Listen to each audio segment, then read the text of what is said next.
Are you interested in finding out the truth behind the recent BBC India raids? If so, you've come to the right place. In this video, we'll be exploring the reason behind the raids and uncovering whether there may be more to the story than meets the eye. Get ready to explore the facts and dig deep into the mystery. The truth may surprise you. Hello and welcome to Prime Time TV. Before we begin, don't forget to subscribe to the channel and click the notification bell for more amazing content. BBC's offices in India have been raided. On the 14th of February, Indian tax officials raided the BBC's offices in Delhi and Mumbai. By looking at it, this was a bold move by the country's right-wing nationalist government. Actually, the raid happened less than a month after a British broadcaster aired a documentary about the role of Indian Prime Minister Narendra Modi in the Gujarat riots of 2002. Several Indian news outlets said that about 50 officials stormed the offices and took the phones and laptops of the workers. The Indian tax authorities called it a survey operation. They said it is part of a tax investigation that is still going on. However, this is not the first time such income tax raids have been reported in media publications. So what precisely do we know right now? What have the involved parties said so far? In a public statement, the BBC said is fully cooperating with the local and tax authorities, and that they hope to have this situation resolved as soon as possible. Indian income tax officials, on the other hand, told the country's media outlets that it was more of a survey operation and that they needed some clarification. According to media reports, authorities are looking for documents related to the BBC's business operations in London. Why conduct income tax raids? The raids at the BBC offices are similar to those that have happened recently at other publications that have been critical of Modi's government. The chain of events started this month when the BBC released a documentary about Modi's role in the Gujarat riots. The two-part documentary says that Modi, who was the chief minister of the state of Gujarat at the time, was directly responsible for a climate of impunity that led to unimaginable violence against the country's Muslim population.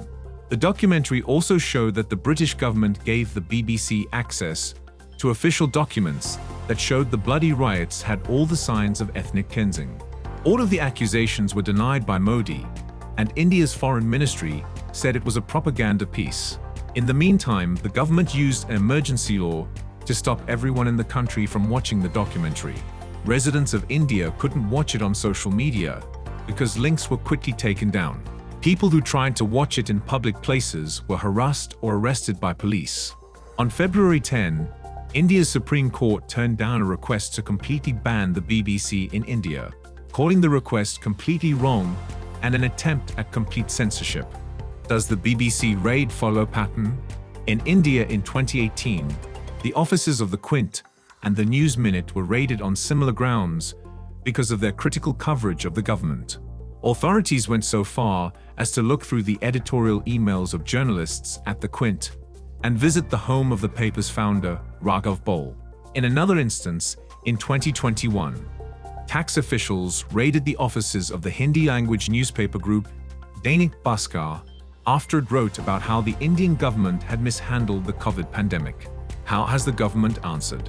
On February 14, Gaurav Bachcha, a spokesman for Modi's Bharatiya Janata Party, told the media that the BBC is the most corrupt corporation in the world, and that it has a tainted and dark history of working with antipathy and malice against India.